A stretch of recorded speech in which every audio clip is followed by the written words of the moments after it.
A restaurant manager dies after being attacked here in Glenwood South, just a block away from where he works. We're asking Raleigh's police chief what's being done to reduce the violence here.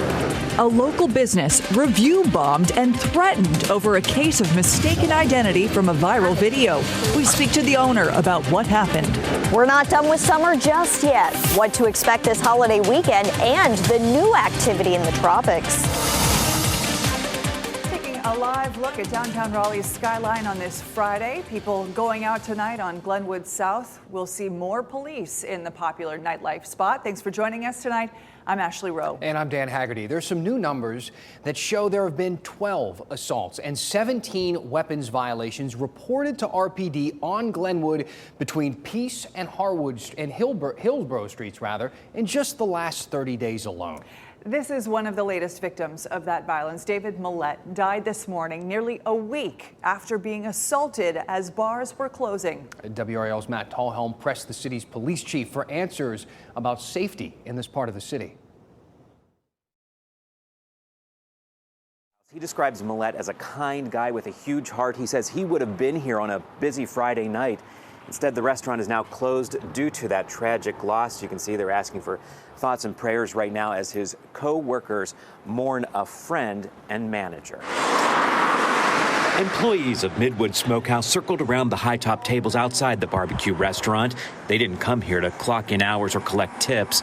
They wanted to be together to mourn a manager and friend, David Millette. Managing partner Cov Daramus was too shaken up to talk on camera, but he tells me Millette's death leaves a huge void at the restaurant. Daramus says he built a great restaurant by assembling a great group of people. His presence, his impact on these people was so strong that we can't even open today because everybody is so upset and devastated by his loss and his absence. Raleigh police say someone assaulted Millette here along Glenwood Avenue, about a block from his restaurant. It happened around 2 a.m. last Saturday.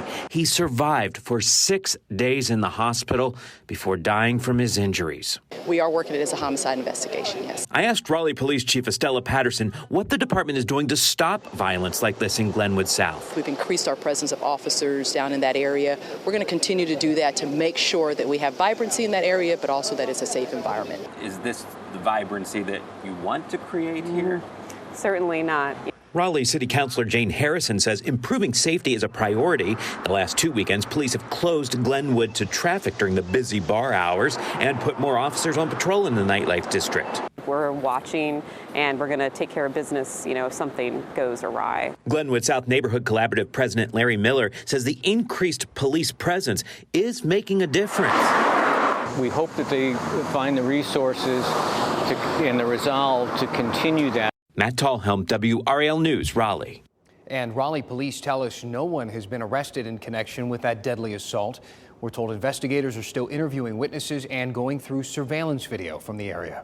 A man wanted for the murder of a teenager in Fayetteville was shot and killed this morning by a state trooper after a high-speed chase. 20-year-old Jalen Rout was clocked going over 100 miles per hour in a 70 zone in Johnston County. He led troopers into Wake County and ended in a grass lot near downtown Raleigh. Troopers say they attempted to arrest him when he started shooting. He was shot and killed by authorities. Rout was wanted in the murder of 17-year-old Anthony Adams that happened in January of 2021. Adams was killed in his front yard. WRAL spoke to Adams' mother today after hearing the news. We didn't get any justice. We didn't get our day in court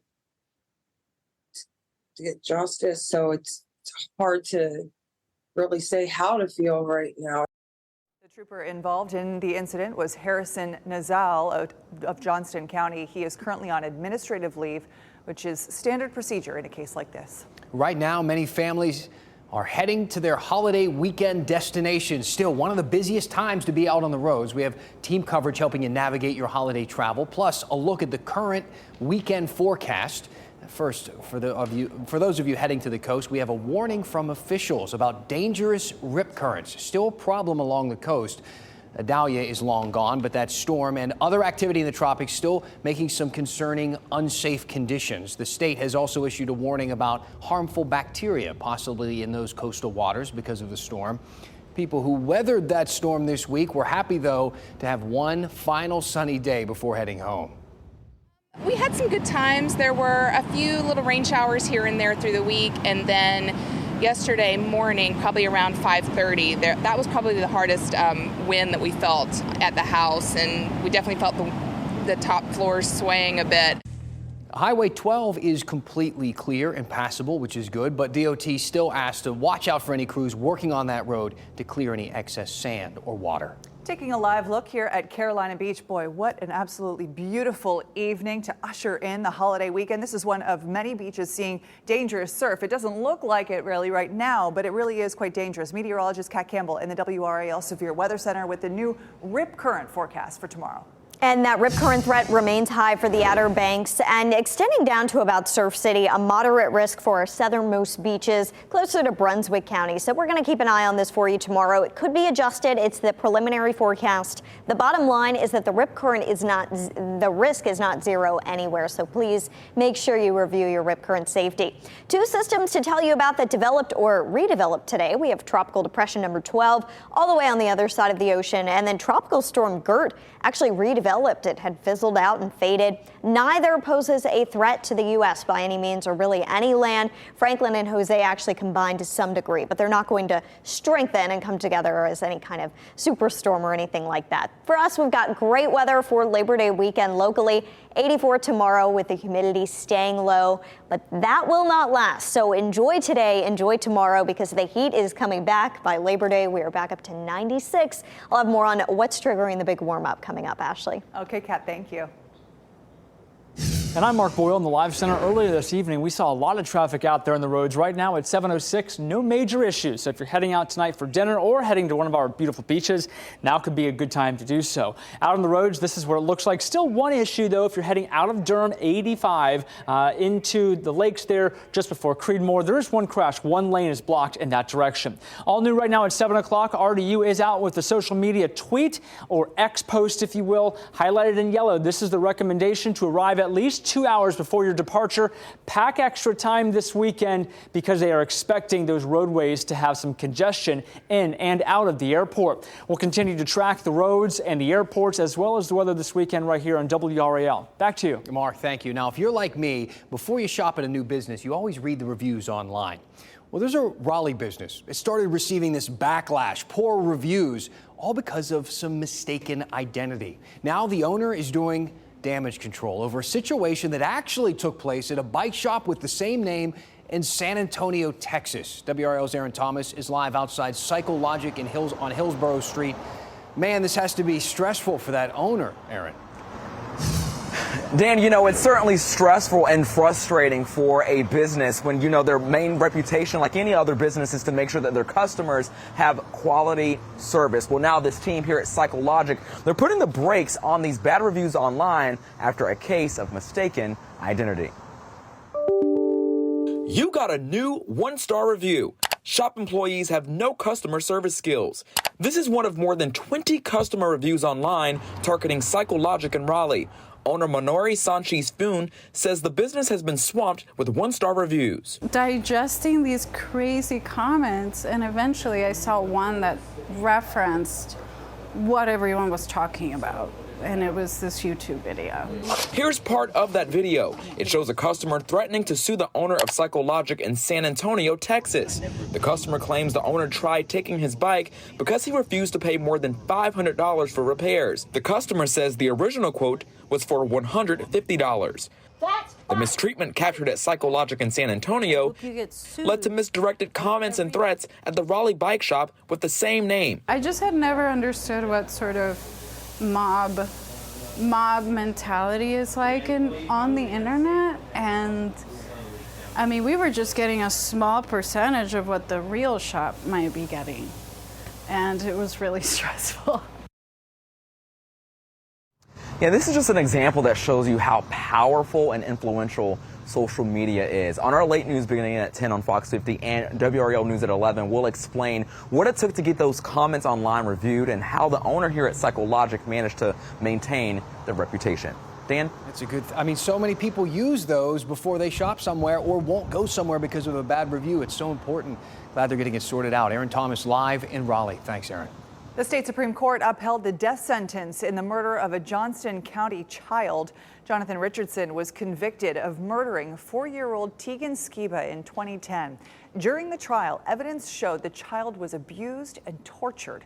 Richardson's lawyers contested some of the evidence, even said the judge should not have handled the case. This weekend, family and friends will say their final goodbyes to Alicia Watts, the Moore County woman found dead after she was found missing for months.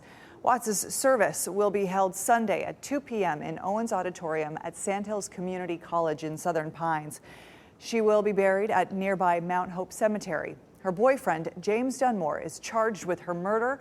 Dunmore is in jail on no bond. His next court date is on September 14th. Today, UNC's chancellor thanked the campus community for supporting each other during what has been a heartbreaking week on campus. Monday, of course, a professor was shot and killed in Caudill Labs. A graduate student now arrested and charged with his murder. Still, we're not exactly sure why this happened. Here's part of the message Chancellor Kevin Guskowitz shared with students today. We experienced fear this week, fear for our own safety and for the safety of our friends and classmates. That fear has a real impact on us, on our brains, our bodies, and our sense of safety. A candlelight vigil is being held Tuesday night for Dr. Zijie Yen. It'll be at Carey Arts Center at 7:45. Tuesday is also a well-being day for Carolina students, which is a day without classes. Still ahead, the ACC is expanding. Coming up, a closer look at the teams joining the conference and what it could look like in the future. Plus, the floodwater is receding, but many businesses in hard-hit Whiteville say this is a constant problem and it's time for change.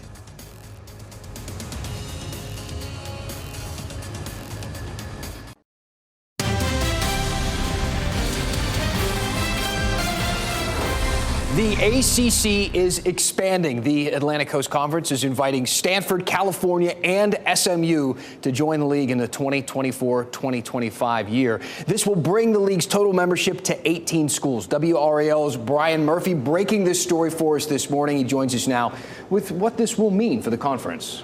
Well, it means it's gone way out of its geographic footprint, right? This is a league that started in the Mid-Atlantic and had 8 members for a long time. Now it stretches from coast to coast, from Boston to Miami, from Chapel Hill all the way out to Berkeley, California. And it gets to 18 teams, which is, it's bulking up. It's adding stability in case there's more instability in college athletics. There was some pushback to this expansion, and a couple of schools voted against this move, including North Carolina. Yeah, the biggest brands are against this. North Carolina, Clemson, and Florida State are the biggest brands in the ACC. They all voted no. I think that tells you something about where their future might lie. NC State was the swing vote. A couple weeks ago, we heard that they were against this. This morning, they voted for it. I think they're looking more to the future. What happens if a Clemson and a Florida State were to leave the ACC? Do they have a future, or do they become the Pac-12, which has crumbled after its marquee schools left? What were some of the other concerns? I know there were some issues with the travel because these students do have to now make some pretty significant plane flights.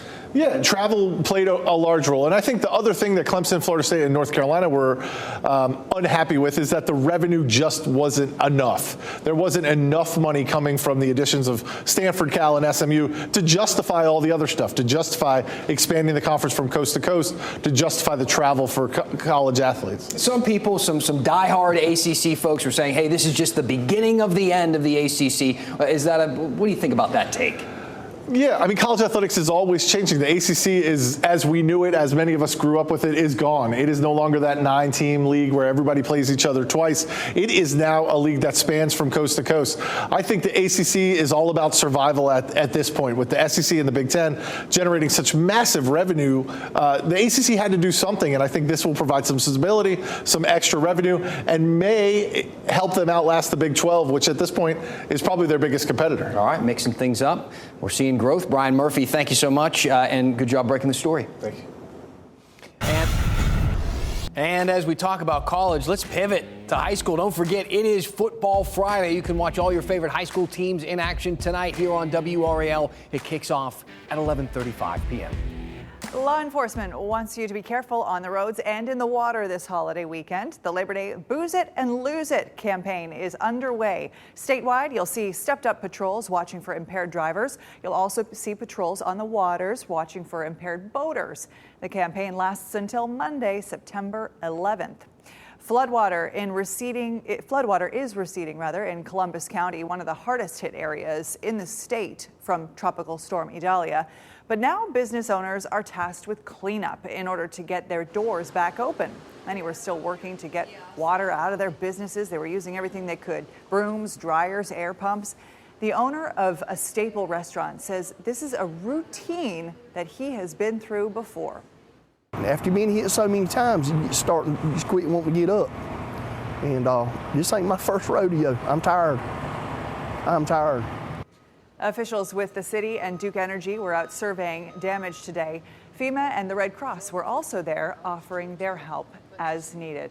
Got to get you this photo of Beaufort right now. I mean, can you say welcome to the holiday weekend with anything more picturesque than this? Meteorologist Kat Campbell here. Kat, it is going to be a beautiful night to be out by the water, maybe cozying up with a bonfire. And if you can't be there, I feel like you should just pull up the Beaufort camera and watch the sunset on your TV this evening after the newscast ends. Boy, it is stunning outside tonight. Tonight, I'm thinking I'm going to do a little fire outside. Temperatures will be in the mid-50s for lows. That'll be very early tomorrow morning when we get that low. But if you need to get some fresh air in the house after, a stuffy, hot summer, it's a nice night to let in some fresh air. Our normal high as we head into the month of September is 86 to start. By the end of the month, the normal high is 78. Sounding a little more like fall by the end of September. And for the beginning of the month, the normal low is 67. Our low tonight is closer to the normal low at the end of the month. We do still have some 90-degree days in September. Our average last 90-degree day is September 12th, and average rainfall over 4¼ inches. Remember, September's the peak of hurricane season, so this number is a little offset by some of the hurricanes that have moved through during the month of September and tropical storms. Outside tonight, nothing to worry about out there, though. It is beautiful. What a great night for baseball in Durham at the DBAB. 79 degrees. A lot of people out picnicking at Dix Park, 79 and 78 degrees in Fayetteville. Football weather is here tonight. Football Friday for the kids. It is great weather out there tonight at the high schools. Tomorrow, Winston-Salem State is going to be playing at NC Central. Kickoff is at 4 o'clock, 84 degrees, and by 8 o'clock, 74 degrees. But the summer heat is coming back, so do not get used to this fall-like weather. We're going to be right back in the 90s once we get to Sunday and all of next week. So tomorrow is the only day left in the 80s on our 7-day forecast. 84, that's what it'll feel like. By Monday, the heat index is near 99. We're up to 97 Tuesday with a heat index of 102. And by Wednesday, mid-90s, but feeling more like 100. So definitely not taking on a fall-like feel anytime soon. You just get this little bit of a break from the heat today and tomorrow. Labor Day, it's going to be awfully hot with temperatures in the mid to upper 90s across our area, even 90s at the coast in places. And this is why we've got this big ridge of high pressure building over the East Coast.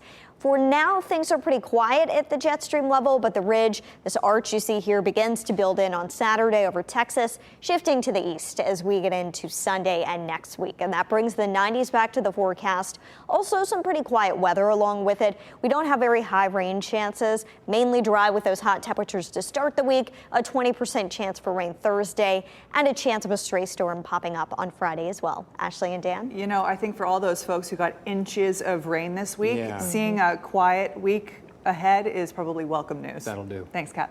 Another comeback for a Triangle landmark when live music will fill Raleigh's oldest movie theater once again. That's coming up.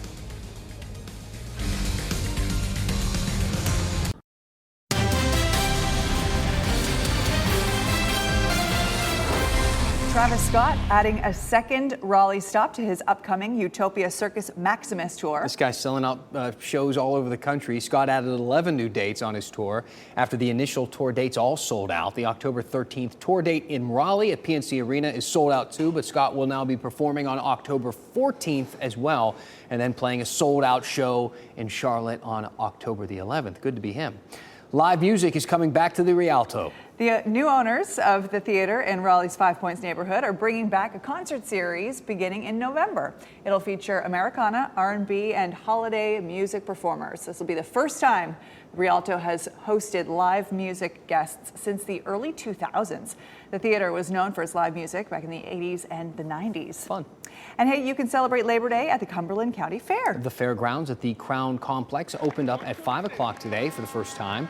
From now through September 10th, you can come out and enjoy food and rides and music and so much more. And that cow.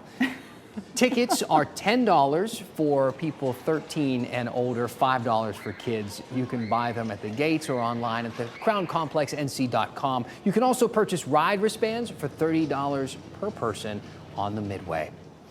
You can take the train to and from the North Carolina State Fair again this year, and tickets are now on sale. NC by Train will make 2 trips to Gate 2 each day. The special train stop is also wheelchair accessible. Find more information at ncbytrain.org. The State Fair runs October 13th through the 22nd. It's coming up. I'm excited for it.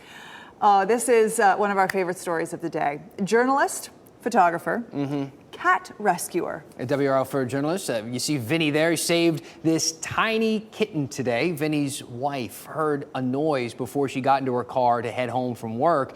She couldn't tell where it was coming from, so she drove away. 35 minutes later into the drive, she heard it again at home and discovered a little pile of orange fur beneath the car. So Vinny showed up, climbed underneath, and found this little guy. Vinny and his wife adopted her, named her Maple. I love every single part of the story. It's a perfect name.